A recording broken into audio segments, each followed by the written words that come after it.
Hola clase, ¿cómo están ustedes? Hoy es martes el 15 de junio 2021 y en este video vamos a hablar de las tareas que se deben para el 15 y el 16 de junio. So hi everyone, so this is the 15th of June and we're going to talk about in this video the actividades or the prácticas that are due for the 15th and 16th. So before I do that, I just want to make sure everyone understands the differences or changes that I've made and this Canvas page. So you have this first two couple of modules, so just introductory. And so I have changed things around, kind of condensed things so that you see things by week. So this is Semana Uno, week one. And there's usually 2 days that we meet and every week, definitely, not usually. So Dia Uno, Dia Dos. Dia Uno was the 8th of March, and then we had El 10 de Marzo. And in each of these days, below each of the days, you have notes, recursos, and these are extra explanations that you'll find in addition to what you'll find in the textbook. So it's kind of like a window into the textbook by clicking recursos. Apuntes are notes. There are also more explanations. So you have these notes that we may make up in class as we are learning. And then you have recursos that are pre-made. And so click on both of those to get a better understanding of the concepts that we're studying in class, because we won't go through every single one of them. That's just not enough time, even in a 16-week semester. The idea is that you will take some time to do these on your own as you're going through the actividades or the prácticas. Below that, we have actividades conversacionales. These are activities that we'll do in clase, hopefully if we have time. And you don't need to necessarily send those to me via email. Just to give you an idea, I'll click on Actividad Conversacional 3. This is una lluvia de ideas. In English, we would say brainstorm. Haz una lista de palabras que describen. So a list of words that describe. Describe what? Anything. Pueden describir aspectos físicos, la personalidad, condiciones, colores, e emociones. So this is something that we would have done in Semana Uno. I think we're beyond that, actually. If you look at all these, they have R next to them. They are repasos. So we haven't done a lot of those. You guys have demonstrated to me that you remember a lot. I mean, it was just a few weeks ago if you took Español Uno here at Rose in the spring. If you took it in the fall or before, then these are good to go through them yourself, make a list yourself, or just doing the repaso actividades or prácticas can really help you with that. So hopefully you've done that by now, el 8 y el 9 de junio. So this is just a breakdown of how each submodule goes. When you see things in bold or in mayúscula, forgetting the English, in all caps, that means this is what you want to turn in. So all caps, it's super importante. So you click on that and then you can do your actividad. You can begin there and then submit your activity. So if it's all caps, that means it's super importante. So let's see some more of those. As we scroll down, here's día número 2, same layout as día número 1. Día número 3, same layout. Here we are. We have apuntes de clase. You can click on that for what we did today. Recursos, actividades conversacionales. We didn't get to do those today, but we will try to pick those up at a later date. So here are prácticas para el 15 de junio. Okay, so I'm just going to click through these rápidamente. We won't have time to go through all of them. Esto es en inglés. So you want to click on CIA World Book or World Fact Book and enter these in inglés about Colombia. It's basically search and answer. And it's in inglés. Actividad 19. Match the word you see plural, or make the word that you see plural. So we did a little bit of this in class. We looked at it. If it's a word, it's going to be a word in singular form, make it plural. Remember, you have to add E before S if it's a consonant, if it ends in a consonant. Por ejemplo, papel, we won't say papel, papeles, we'll say papeles, right? And if there's an accent at the end of the word, you probably want to take it away to make it plural. If it's toward the middle or beginning, you probably want to keep the accent. That's just a crude way of explaining how accents work with pluralization. So, práctica 20, write the plural form of the word you see, add an accent mark when it's appropriate. Right? And so this is basically the same as 19. And to get a better understanding of this, you want to go back and look at the notes, los recursos y el libro de texto. So there's actually three fuentes or three fountains of information for doing well on these actividades. 21, listen to the word given, indicate which syllable was stressed and tell whether it needs an accent mark based on the rules of stress. So this is basically the same thing. And of course, this says realizar examen. They might say quiz on your screen, but they're all just prácticas. 22, make a phrase you see into a sentence using the affirmative to command form. Now here's where we get into what we did today and clase. So you want to put a period at the end of your sentence, or the computer will count it wrong. There's a little bitty things that Canvas can't really decipher. So watch out for the irregular and stem changing verbs. Here's an example. Estudiar para el examen. So what do we do with that? To study for the exam. Well, we want to tell someone, we want to tell you, hey, study for the exam. And so when you give mandatos or mandates, which is what this activity is about, you're telling someone to do someone. Mandatos in English, commands. So who do you command? I command you, you command, me. We talk to you when you give a command. So you want to take that phrase, conjugate it to be in command form, and then everything else stays the same, pretty much, right? If it's reflexive, you want to add te, right? And if it's stem changing, don't forget the stem change. Remember, these are two command forms, which means they are in informal. Okay, let's go to 23. Put the verb you see in affirmative to in the affirmative vosotros command forms. We didn't spend a lot of time on the vosotros command forms. You will see them in literatura. You won't hear a lot spoken, at least not in Oklahoma, more on the East Coast, which geographically is closer to Spain. And so you want to look at the notes and you'll see more examples of what you see in the model here. So, por ejemplo, el infinitivo es comer. Infinitivo is just the unconjugated verb.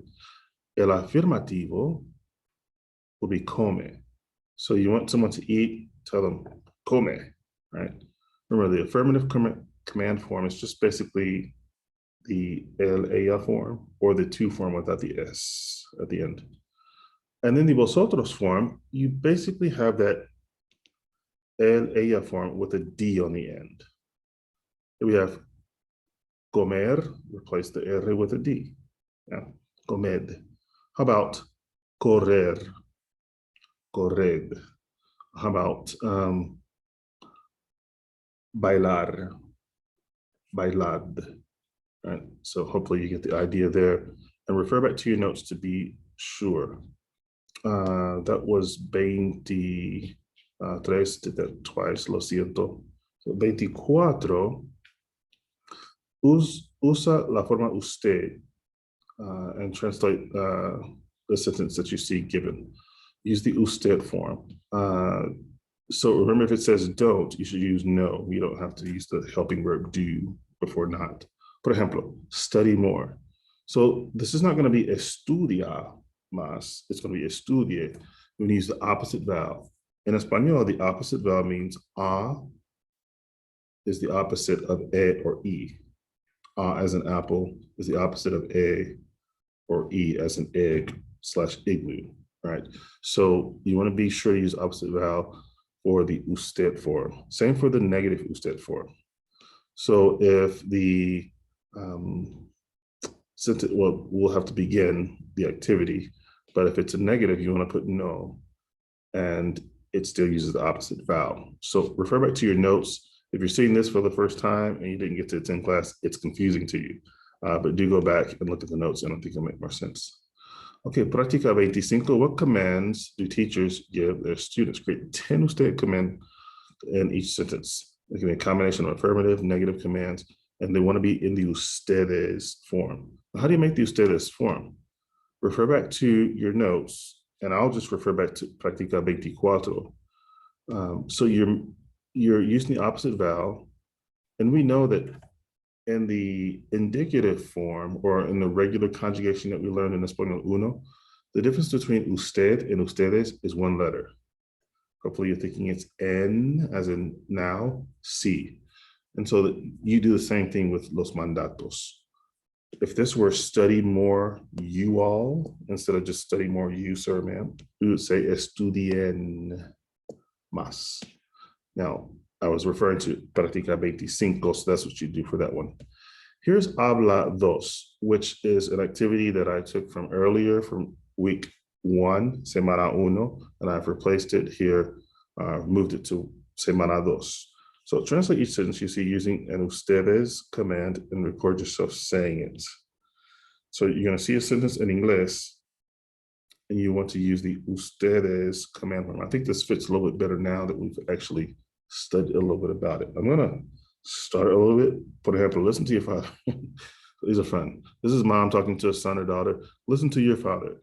So we have the verb escuchar, right? If it were the to form, how would we say it?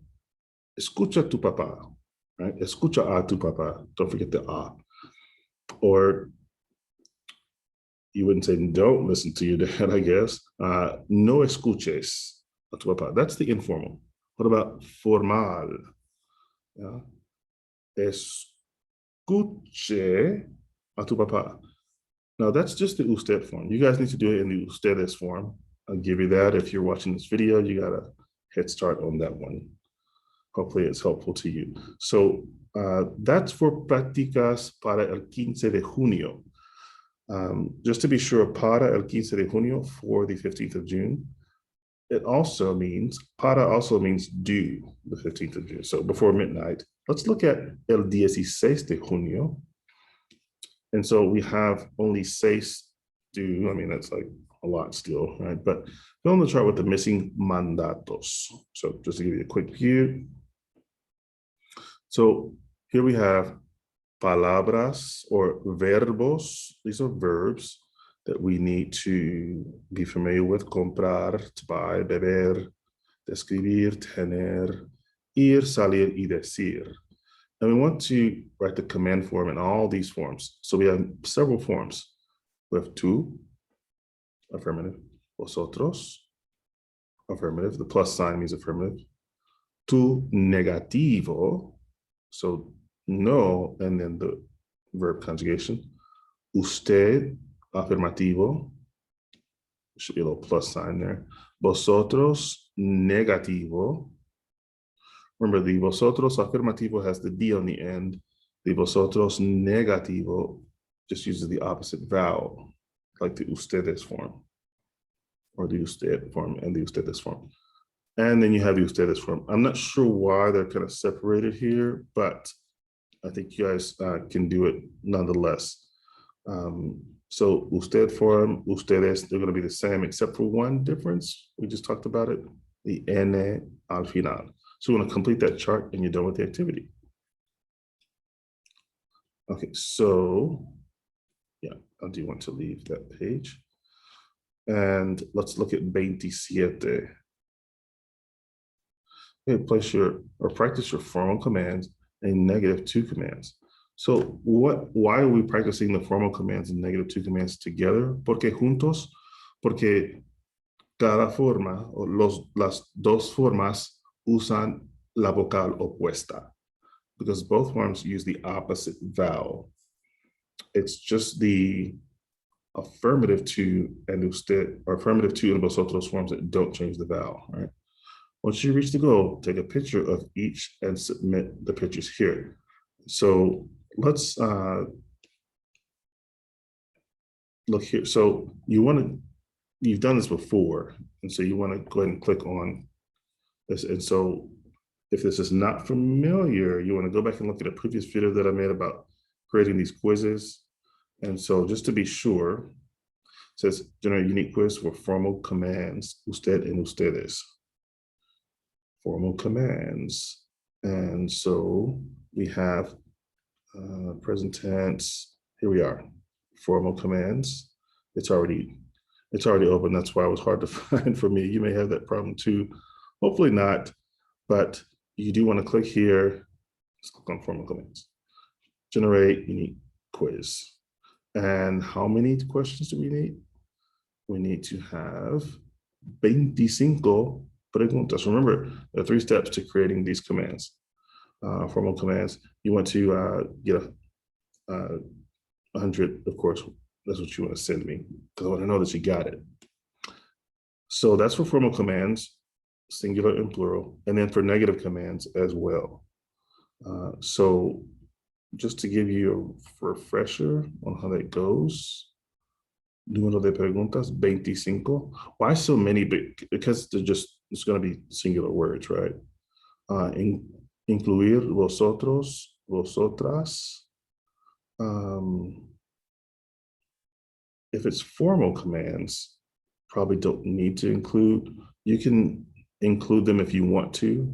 Of course, yo estudié en España, and I have great recollection, thankfully, of those forms, and I think they're awesome. But only a linguist would say, I think a certain verb form is awesome, right? But I do not discourage using those. But if you want to just do the usted and ustedes, that's fine. Okay, so that's just an example of how to do that. Submit your 100% score on that. Same with the 2 mandatos, negative 2 mandatos. Okay, moving on quickly, we have 28. And access is tonight because this is probably set to open later. So I'm going to jump out of that mode and show you how to do this one. Choose the best adjective to complete any sentence, So, por ejemplo, la sopa, not soap, but soup, right? Tiene una temperatura muy alta. Está. And so this has to do with vocabulario. You want to go back to your vocabulario in el libro de texto and find the correct adjective there. The answer won't be there specifically, but you'll have a list of words that point you to the right answer. So this is to help us better contextualize all those palabras that we just see in lists. Okay, so we have 29, and this has to do with mandatos y vocabulario. Fill in the paragraph with the appropriate verb from this list in the usted command form. So with a really quick view, we have these verbs as our possibilities. Añadir, to add. Cocinar, to cook. So we get the word cuisine, the French word cuisine, cocinar. Hervir, to boil. Hierve, that's a stem changer also. So you are aware of that. Meter y revolver. Stem changer, stem changer.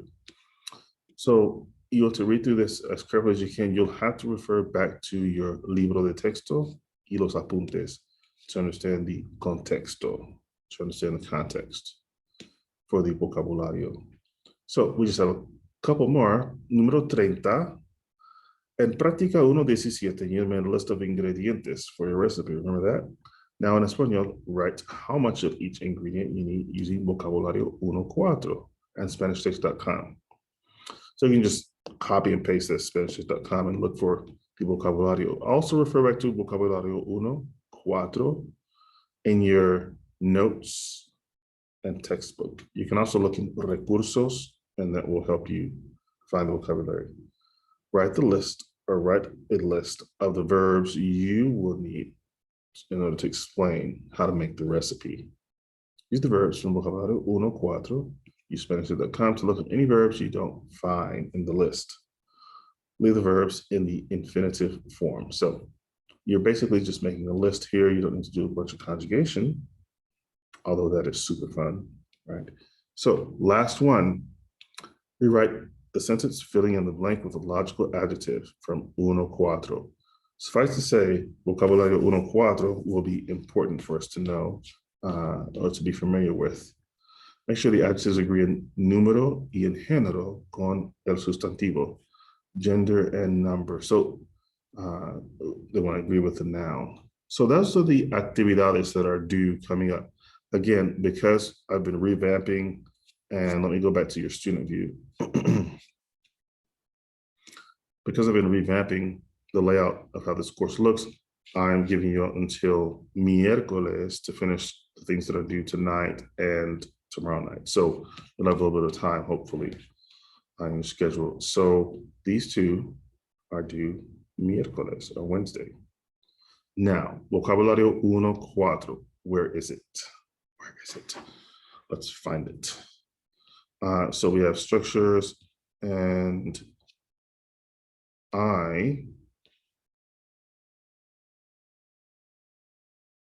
think that I put it, I thought I put it there, but it's going to be, let's find it. There it is. Okay, so it's under the notes for el 17 de junio. But here are the adjetivos that you want for those last couple of activities. Okay, adjetivos que describen la comida. These describe taste, preparación de la comida, medida or measurement of the comida. So hopefully all of this has been helpful to you. It is just a guide to help you get started. Long video, lo siento. I don't click on any YouTube videos that are longer than 3 minutes usually, so I do understand. Pero es mucha información, es muy importante, and espero que les ayude. If you need to speak with me, you can request a Calendly, and I'd be happy to connect with you and make sure we are on the right track. Buen trabajo en clase hoy, if you were in class today, and keep up the good work. And I hope to see you in class on Thursday. Hasta luego.